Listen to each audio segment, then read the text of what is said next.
Hi, everyone, and welcome. My name is Brett Harned. I'm the organizer of the Digital PM Summit. And as we get closer to the 2026 Digital PM Summit, I'm sitting down with a lot of our speakers to kind of give you a chance to get to know them, hear a little bit about their work in project management, and really to get a preview of the conversations that we'll be having together in Asheville this October. Today, I'm joined by Blythe Meyers. Blythe and I actually worked together for a brief time at Happy Cog many years ago, and we've stayed connected mainly through the project management community. But I've also had the pleasure, I guess, to know her husband, Kenny, over the years. So let me introduce Blythe. Blythe is a Seattle based creative program manager and longtime improviser. And she'll be speaking this year at the Digital PM Summit about how the principles of improv can actually make us better project managers. So, Blythe, it's very good to see you again. Thank you so Oh, much good for to see joining you. me. Of course. Hopefully that introduction sufficed.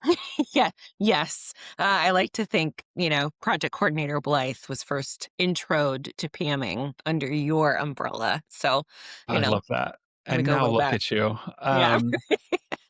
So let's start at the beginning. I mean, not at the beginning of your career. I'm really interested in the improv piece because I never knew that you were doing this. So when did you start? And then when did you start to make the connection between improv and your work as a PM? Started improv in high school. And so I Oh, started way back and loved it. I went to Gonzaga and they have something called GUTS, which is Gonzaga University Theater Sports. And just totally fell in love with improv. We did intercollegiate competitions with Wazoo and University of Idaho. And I, over time, with improv and even theater, I realized I was really comfortable presenting for class projects. People would panic and just do it.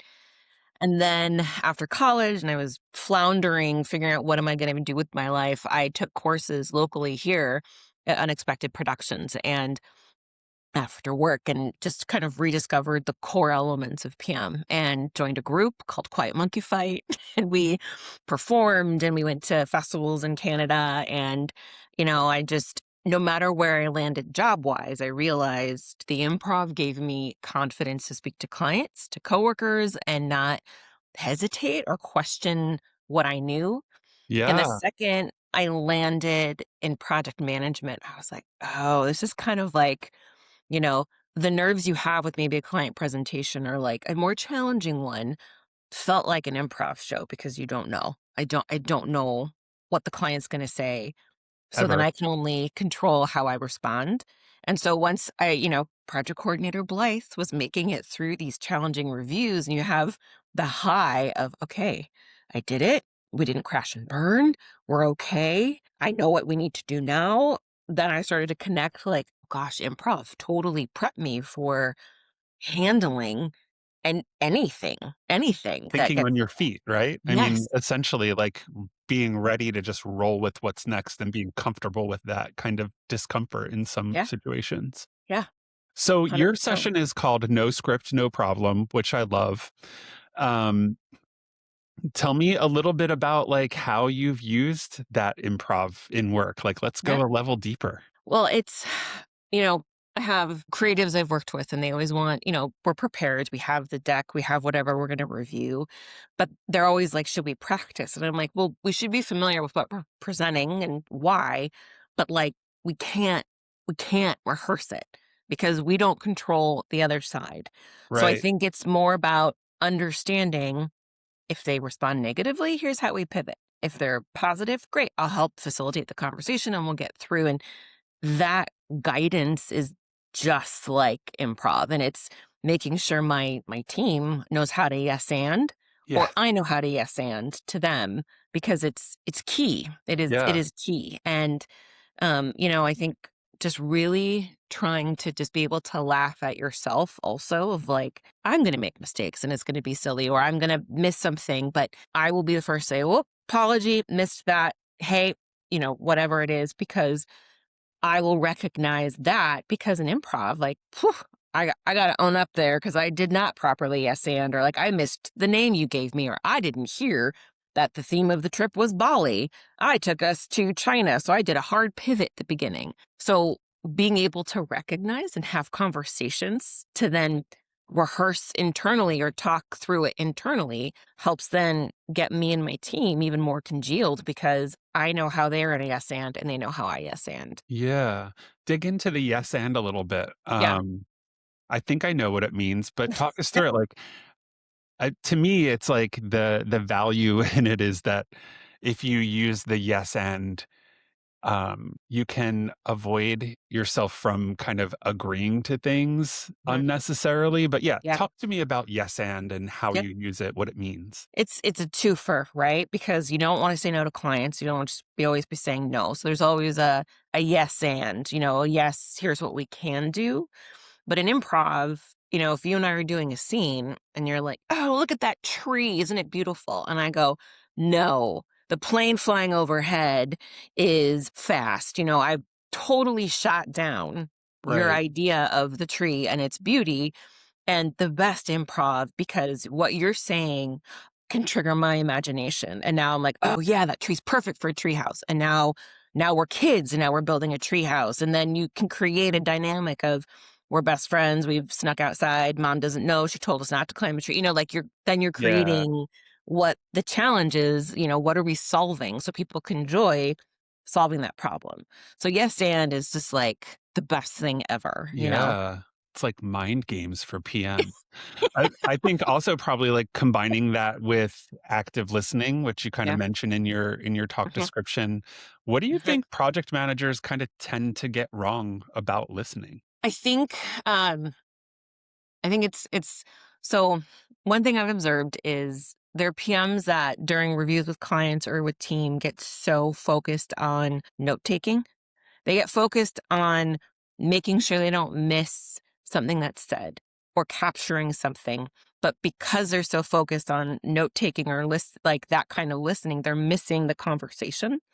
So when you are part of the conversation, it's not the font size, it's not the color, it's not the picture that's used. Now I'm hearing it's like, oh, a leader said they reference this Right. website. And now you're stuck on how do we make this similar to this? So then we can have a deeper conversation about this versus the font size, the colors, the type of image. And so that's where I think it totally helps get into that feedback, that challenge. So then we can properly solve it and high five and keep on moving to the next deliverable. Yeah.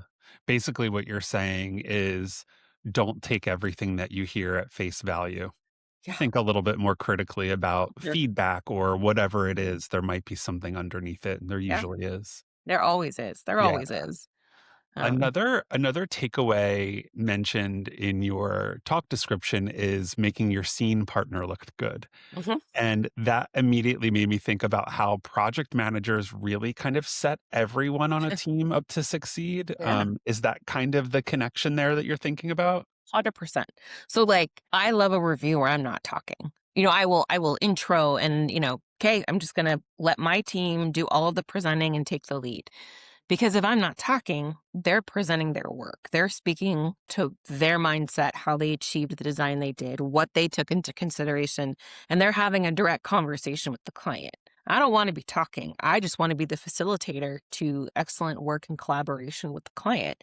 If I'm Mhm. talking, that usually means things aren't going well. So the team might need me to come in to support, do that yes and for them to help troubleshoot what are we doing. But Yeah. I want the worst thing I've ever heard when I was at an agency was creatives told me they weren't presenting their own work. Not just like destroyed me because I'm not I'm not doing it. I can't speak to how Yeah. they got there. So I should not be presenting the work. So I have fought really hard to make sure the creative team wherever I am, they're presenting it to the client and I am silent. I'm that facilitator. I'm the scene person in the background that might run through as like birds or like I'm the cloud in the background. I'm the tree making it clear that you're at the park. Yeah. That's what I want to be. I love that. Another thing that you mentioned is like there are no mistakes, only gifts, Yeah. which I love. I feel like in my career and even in a lot that I've kind of talked about is just like learning from mistakes, learning from situations. I feel like if you're in agency work, almost every situation feels unique because of the project or the people or, what the scope, everything is just unique. But Mhm. there are themes to things. Yes. Um, Yes. so yeah, I'm working with an agency team now where like every time there is like an issue that pops up from a client, it's figure it out and then kind of make that a part of your process moving Mhm. forward. Mhm. Is that kind of what you're talking about here? Like what does there are no mistakes, only gifts look like in practice for you? 100% because, we all know in the PM world, the process never changes. It is the same process, but what changes is the people, which is why plug, I love your book Oh, because thank it's people centric. It is it's the same thing, but the people are different every time. And so yeah. you're gonna proceed how you always proceed, but the client's gonna receive it differently. And so up, you feel like a mistake. But now, okay, so now I know how to read this kind of personality type, or maybe this industry wants to go through it differently. They have different questions, their baseline is different. So I don't ever want to think mistakes are negative. And plus, when you work with different levels of designers and different levels of all the roles, more green people just need more guidance because they're learning. This is true. So it's they're gonna make mistakes, but it's not bad. It is cool. Like project coordinator Blythe, tons of mistakes, but I've learned and I have improved, and that is a gift because I will keep getting better the more of those mistakes happen. Yeah. And it's the same with improv. Do You you feel like you're supported in those mistakes, like, within the teams and companies you've been yeah. in?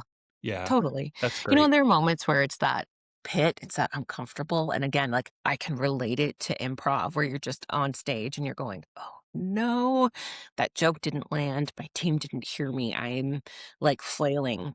But then you have the one person who comes in and they know exactly like, come here, Blythe, and then like you lean into and the funniest moments is when you lean into that was a mistake and the audience knows it and then you dial it up and they're enjoying it because you have support from someone and you acknowledge like that was a whoopsies. So, and I will say most of that for me is with my creative directors. Like, being in lockstep with them is so good because they know when, from a PM standpoint, you're like, oh shoot, like I missed giving you that. Or they're like, shoot, I missed it. Thank you for like it's just a give and take. And that's Yeah, where I think it's so, so good. I agree. So, I'm gonna put you on the spot just a little Yeah. bit. I'm wondering if you can maybe share an example of when thinking like an improviser really kind of changed the outcome of a project or a situation within a project? Mhm. Gosh, there's so many, Brett. Well, there have been times where, we've gone to campus. Microsoft is usually, here in Seattle. You work with Microsoft every now and then. Sure. And this was earlier in my career, but we go to campus, so you're in person and you're presenting. And usually we knew our key stakeholder, but sometimes the like three stakeholders above hears about the meeting. Oh, can I join? And we don't get warned. So when we walk into the room, me, my creative director, usually we have the designer. We walk in, I know you. I don't know you. And immediately, you can't go, who are you? What are you doing here? I've never met you. But you have to like, hey, Roll with it. Yeah. you got to roll with it. You got to yes and that's and then during the review, they're providing feedback that had already been provided, or we already knew and we had talked about it. And so immediately, totally, you're yes anding their feedback, but then you gotta jump in with the logic and you gotta explain. And that after those meetings, I remember my creative director just being like, "Whoa." Like, thank you to me for almost, hey, I'm going to manage you. So then you all can actually present this round of work Yeah. really with the lead stakeholder. And that's where, I felt confident doing it because I've had to do that in front of people before. And, you know, doesn't mean there's not a nerve of like, oh my gosh, what's about to Well, happen. of But, course, but you know, it's that nerve is knowing that, like, You have to be on in that moment. And I think that's a part of the stress of the job that non-project managers can't necessarily recognize. Yeah. Yeah. Especially PMs like yourself who are not just there to kind of like maintain a project plan or work in the background, right? But really facilitating conversations and helping people make decisions Mhm. to arrive at a positive outcome. Yeah. And I think that's part of it, right? Like a lot of I feel like a lot of what project management is, or maybe even has become, is less about like controlling projects and more about like helping people navigate decisions Mhm. and change. Yep. How do you think improv, how do you think improv helps to kind of build that muscle? Oh, man. Well, it's just, you don't get stuck on one track. It's there are multiple options Yeah. because, you get one suggestion in improv and you're like, "Ooh, I have ideas, you have ideas, they have ideas." So that's where it's like the multiple ideas come in. It's not just me and what I envision. What is this designer? What of my creative director, my ACD, copywriter, like all of these people, UI, UX, they all have ideas. So I love everybody contributing. So it's not just me, it is everybody contributing to the success of that. And like, how do we solve? How do we work together for the client to educate, to understand, to help build up the product or whatever we're working on? So in some ways, improv teaches you to be a better collaborator. Oh, Yeah. yes. You Yeah. have to be because there's no solo improv, right? Like it's fine for a little bit and then you're just like, what are they doing? Like Right. what am I watching? It's Yeah. the Yeah. best improv And is it just so group. turns into like a comedian doing crowd work or something Yeah. like that, right? Yeah. Yeah. Okay. 100%. See, I know a little bit. Yeah. All Yeah. right, let's No. talk about AI because in Mhm. 2026, you can't not. No. So, obviously, the talk about AI and PM is that AI is taking on more admin work. Do you think that that's making the human skills become even more valuable? Like, are you seeing that even in like your team of PMs? Like, Yeah. has there been any kind of like quiet evolution happening? It's more like what else do I do almost of just like, you know, and changing I think how we view the PMs where it's like I'm in creative and AI can do my notes and my action items and help me with my schedule and maybe statuses, but like it can't take over the random pings or the random timeline changes or the new stakeholders coming in, totally thwarting like it can't take that. And so then it really does become a skill set of not everyone can do that. Like it's just a different kind of project management because it's out of Excel sheets and it's out of kind of triaging, like multiple deliverables that have set workflows. Hmm. So that's where, I'm appreciative that AI can't take it over, but like I have to be able to manage the people because if I'm not, then this is going to go, my work will go awry fast. The team's going to be confused. The client's going to be mad. Like, Yeah. we can't take that away. It's key. Yeah, I agree. I think what I've kind of circled back to is like we've been representing or explaining project management through the deliverables. And the role isn't really about the deliverables. The Mm-mm. deliverables are really kind of like the receipts of the work, the Yeah. things that help us to kind of manage, or maybe manage isn't even the right word, but kind of like guide, deal with, facilitate Hmm. the people. Yeah. So Well, I'm with you on that. and something that has been like a pure output of my current spot, I came in for a specific account and we had one client. A year later, because of the human side and the trust building that my team has done, we have four different clients across the company and we're very, very busy. And that's really based off of the trust from one client referring us out to others and Yeah. creating trust with that group. And then so, that's where I'm like, hey, I can't do that. Like we've done that. The team That does that. the Yeah. team does that. And, you know, otherwise I wouldn't have a job, knock on all woods. Well, it It's definitely helps you to keep a job, that's for sure, right? yeah, yeah. All right. Last question. Okay. What is one thing that you hope people will take away from your session at the summit? I Most PMs I've loved and they've had a great sense of humor, but I think PMs you have to laugh. You have to find the humor in Yeah. everything happening because if you don't, you are going to have so much stress and worry and dwelling on the mistakes or the delays or we missed, or you have to find the humor um, in what you do because it's at the root of it. It's hilarious, right? Like we're brought in to do things. I want people to be able to stop and find the humor and the joy Uh, in this. I love that. Are you gonna offer any, like, little exercises or things that people can do? Yes. Maybe. Love it. Yeah. Yeah. Perfect. I cannot wait. Blythe, thank you so much for taking the time to chat with me today. This has been a really good preview of what's to come. And I know people are going to get a lot out of your session and probably be a little bit entertained as well. So I'm excited for that. Right. So, to everyone who is watching or anyone who's watching, if you're joining us in Asheville this October, definitely be sure to check out Blythe's session, No Script, No Problem, How Improv Makes Better Project Managers. Again, thank you so much for being with Thank me. I you. Good can't to wait see to you. see you in October in I person. know. It's It's going to gonna be be great. awesome. Yeah, thanks. Bye.